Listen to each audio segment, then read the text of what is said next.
Hey YouTube, it's Dimitri, and today we're going to talk about a paper. We're going to dive into an academic paper on trading here a little bit. Something a little different for the channel, something a little new. And that leads me to our video sponsor today. So today's video is sponsored by Hudson and Thames. So a big shout out to them and a big thank you for sponsoring this video and actually encouraging me to review this paper. So Hudson and Thames is an organization that focuses on research and specifically open source research. And of course, their research is all focused on finance and trading and just quantitative analytics in general. The book here, which I've reviewed in the past, Advances in Financial Machine Learning by Marcos Lopez de Prado. That is their main focus. So if you've read the book, you like the book, I'll put a link below to my book review on it as well. They have built out packages so that you can actually utilize the theory inside that book, inside of Python. So to jump in here, they have a GitHub account.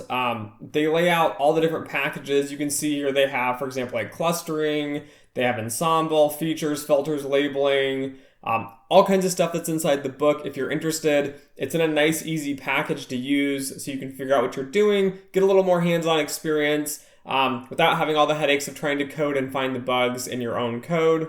And I'll put a link below to their GitHub account, to the blog website, so you can read about some of the stuff they're working on, the research, interact with them if you would like. I'll also put a link to this. This is their Read the Docs. I thought this was a little easier to use than the GitHub. Everything in here that you would need. So they have installation, barriers to entry, and requirements. That's just getting all your Python set up and getting going. And then below they have this nice, easy little menu here. So you can click on, for example, fractional differentiated features, and it talks a little bit about where it comes from in the book, talks about the functions a little bit.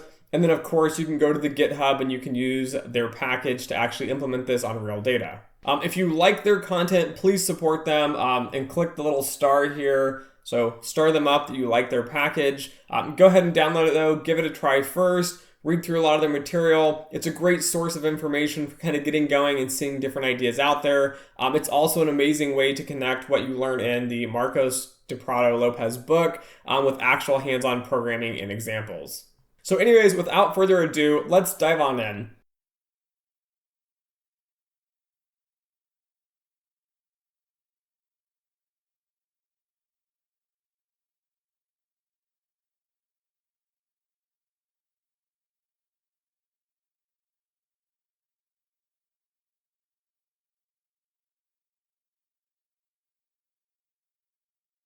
So today's paper is going to be Factor Momentum Everywhere. It's by Gupta and Kelly. They come from AQR Capital Management. And we're going to dive in a little bit here to serial correlation and momentum. And we're going to talk a little bit about their idea, but we're going to keep it high level. I really do encourage you to download this paper if you are interested in the paper. I don't think the paper was written extremely clear. However, it's because this paper is actually more or less based off of another paper from more colleagues of theirs. So they come from AQR Capital Management. I'll put a link to all these papers below in the description as well. But there's another paper called Time Series Momentum, and it's by Moskowitz, Uy, and Pedersen. I apologize if I mispronounced any of that. This paper, though, has a lot more details on setting everything up and the theory behind it. This paper, though, is not focused on equity markets and portfolio management, whereas the paper we're covering today, Factor Momentum Everywhere, is focused on portfolio management and specifically equities. Okay, so let's dive into what is momentum in general, and then we'll talk a little bit about their paper and why it's different. Momentum is more or less just serial correlation. So if you've watched my time series videos, you'll understand that. But what they're saying is that across time, you have serial correlation, and what this means on returns for assets in this paper is that we would expect that across time, especially when you start lagging returns, that past returns continue to predict current returns. So what this implies is that if a stock is continually going up over time, we would expect it to continually go up on average, right? So in most cases, of course, they're going to bounce up and down. And then you would expect the opposite. So when a stock is going to be losing money over time, you would expect that it would continue to lose money. And as a quick reminder here, let's just look at an autocorrelation function. So the ACF here, again, you can go back and look at my time series videos with a little more description. But most series that are going to be autocorrelated, and again, you can have negative autocorrelation as well. What we would see is, for example, at time 1, we would expect to have a really, really high amount of autocorrelation as stock prices do exhibit this, meaning the stock price, for example, from yesterday is going to be highly correlated with today. If you look at today's stock price, for example, compared to 2 periods ago, we should see that it's slightly less correlated. And then, of course, across time here, we should see some sort of decay. So this is just common sense for equities and a variety of different time series problems in general. We should see this nice kind of pretty decay over time, meaning that, of course, today's stock price is going to be close to yesterday's, but today's stock price might not be anywhere near 5-10 days ago. And the autocorrelation function is looking at the correlation of today versus lags at different times ago. So in this chart, right, we had, lag 1 all the way out to say, let's say lag 12 here. I don't know how many bars there are, but in general, that's the theory that we're looking at. When you have stocks, as I mentioned, though, for momentum, what we're implying is that, like I said, the stock price will be bouncing and it might be going around in different patterns here, right? But we're implying that it's going to have some sort of momentum. It continues to move forward in the same direction. And even when the stock price, for example, a crisis occurs and it turns, right, we would then see a reversal in momentum. But again, that's the main concept here, is that we expect to see this over time. Okay, and to set up this paper, they look at 65 different factors or different portfolio approaches here. They use that as the benchmark. So they're saying there's 65 different essentially methodologies or approaches for doing portfolio construction and performance measure here. We're going to use 65 of them, and then we're going to use our method and we're going to compare it and see how it returns over time. But they're using that as the benchmark. And then in the second half of the paper, they're also going to discuss a little bit about basically looking at other ways of calculating momentum that other people have already done in the past. And then explaining why and showing the performance, at least, on how their paper on this factor momentum actually beats other performance of similar types of momentum. And if you look at Exhibit 2 here, this is what we're talking about with the ACF, so the autocorrelation. You'll see all the different varieties of portfolios here, these other methodologies. And they essentially are wanting to show that there's a factor return momentum, or an AR1 process. So 1 month lagged, there's high correlation from this month compared to last month. And this is where they're starting the foundation of the theory here, right? We see this 1 month correlation here. How do we take advantage of this? Okay, and so what they're doing is they do a variety of testing as well, but let's just write out the base equations that are provided in the paper. In general, I think they could have done a better job at explicitly writing out more of the details. But again, I do encourage you to go back and read the other paper from their other colleagues, as it does provide more clarity on how this is going to be done. The factor calculation here for this process, so they call this the TSFM here, which is going to be the time series factor momentum. And they're going to have I, they're going to have J, and they're going to have T plus 1. So T is going to be time here. I is going to be the 1 month return scaled. And J is going to be the indication of the information window here. So we'll call this information. So really what they're stating here is that T, which would be like today, minus J, so this information period, this is going to be the information window. So the information window J here is going to be different in that it's just a point in time. But realistically here is going to be the window here. So if you said like 5 years here, you would have today's, and then you'd have J, which would set that back period of 5 years. If it was just 1 year here, for example, you'd set it so that you'd have 12 months back. So this is all going to be monthly data, I believe, at least for this paper, the way they've structured it and set it up. And anyways, back to this factor, this is just going to be SI of JT multiplied here by the factor I in T of T plus 1. Okay, and just to clarify here, what is S? So SI of J of T is just going to be equal to the minimum of the maximum of 1 over the standard deviation I of J of t, and then the summation here of tau, which is going to be equal to 1, all the way through j of f of I of t minus tau plus 1. And that's compared to the maximum value of either that or -2. And then finally here, they're going to have 2 on the outside. What they're doing here is they're just going to be scaling this back. So again, you're normalizing here because you're dividing by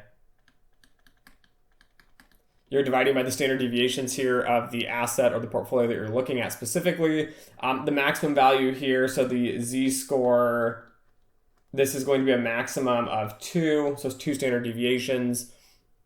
And this is going to be used just for the scaling factor, which gets plugged up into here, which is multiplied out again by this factor I of t plus 1. And this is going to give you the final factor of the time series factor momentum.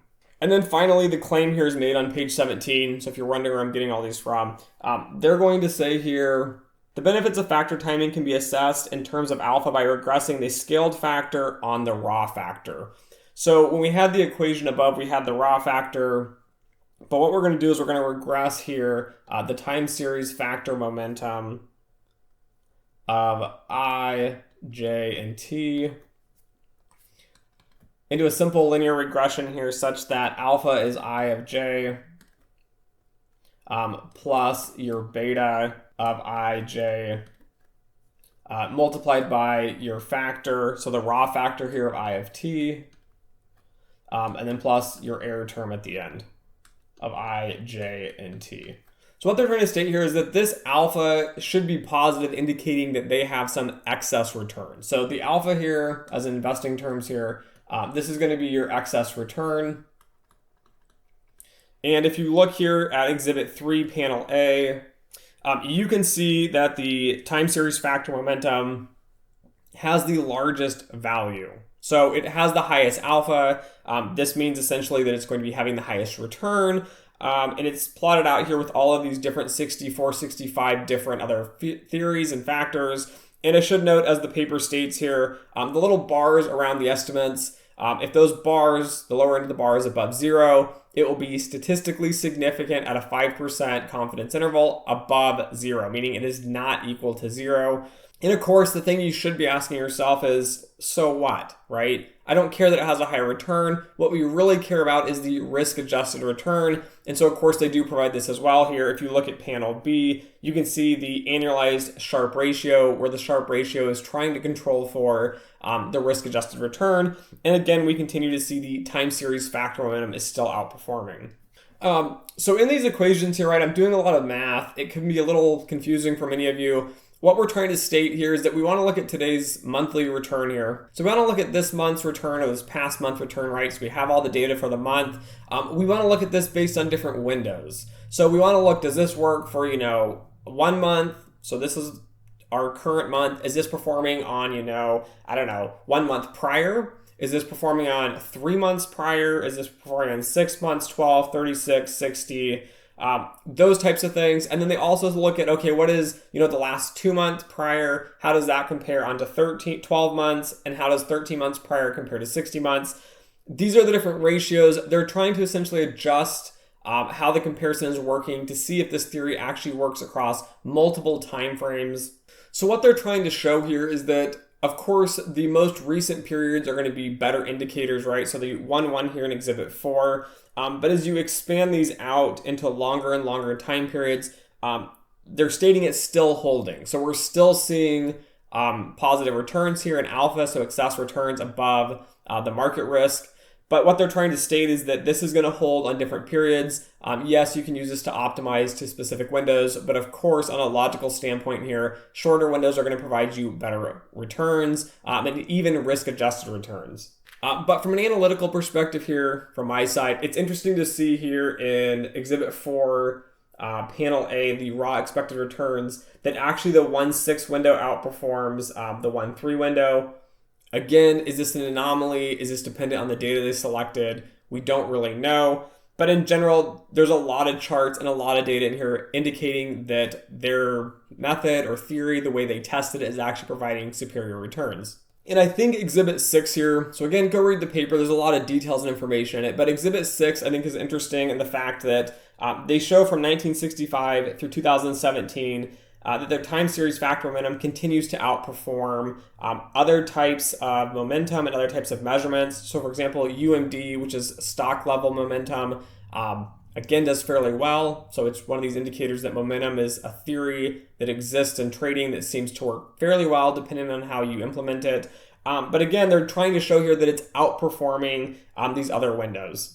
And the main difference in this paper is that they're using a 1 month return as a comparison to a 12-month lag or a 1 month lag, right? They're not taking an average. So stock levels, you would typically take averages. The real difference with this is it's saying there is a pure autoregressive term. And so they're actually using the 1 month, last month return, and they're comparing that to previous periods throughout the testing of this paper.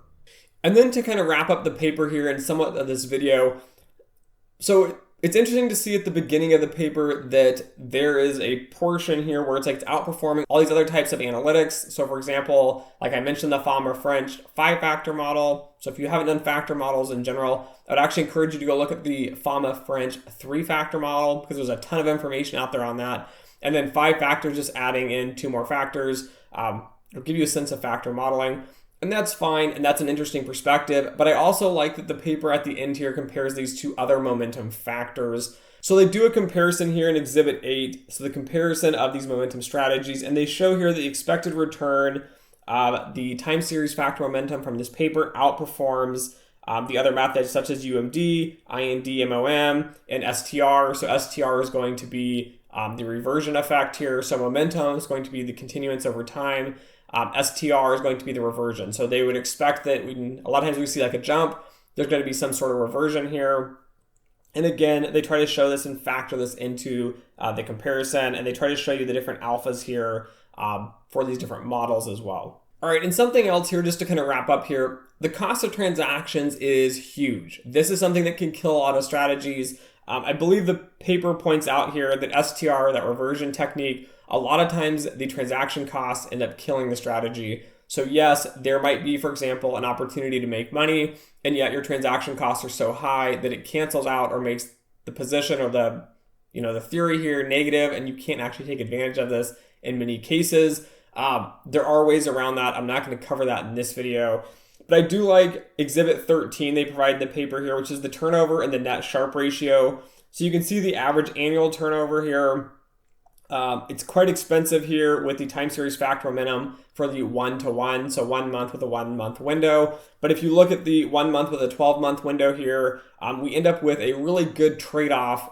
So again, you'd have to run this on your portfolio, do the analytics, see how it works for you in the real world. But again, that 1 to 12 months seems to have a really low turnover here. And I think that's a big advantage of a 12-month window. And then you can look below here on the Sharpe ratio. So what is our risk-adjusted return? That time series factor momentum for 112 is still fairly good. Even with comparison to the time series factor momentum 1-to-1, you actually see, I believe, from looking at this chart, that 112 slightly beats the 1-1. And it's because it doesn't perform as well, but the transaction costs end up making the TSFM here for the 1-1 window slightly less profitable after transaction costs. And then the paper goes on here just to explain at the end that there's a global component as well. So this is all tested on US markets. They go out and apply the same methodology and the same theory here on how you can use momentum to cover global markets. It still works in global markets. Again, I don't think it works quite as well from reviewing a lot of the paper's work, but it does work, and it continues to be a more universal principle, at least the way that the research in this paper was done. Anyways, that's my review here of the factor momentum everywhere. Again, I'm not going to take a side on this paper. I'm not saying it's right. I'm not saying it's wrong. I would like to see the data they're actually using. I would like to see this implemented from different perspectives. So for anyone that's actually interested in the research, you should go out and actually try to use the paper to construct your own results here. Review it from your own eyes, maybe adjust the time frame, for example. So from 1965 to 2017, again, is a really big time. Maybe try to implement it on a shorter time period, on different time periods. Try to stress this theory a little bit more and take your own perspective and your own views on what was done correctly. I cannot emphasize enough from a quant finance perspective, do not fall victim to confirmation bias. So a lot of times it's easy to read papers and they make sense and they're really great, but trying to find the weaknesses, trying to find where the paper is wrong will help you to utilize and improve what they have done. Maybe you can't find anything wrong with it. Maybe you've implemented it. It's a great theory. But again, trying to find those pitfalls and trying to find solutions is a crucial part. So anyways, thanks for watching. Don't forget to like, share, and subscribe. And as always, until next time.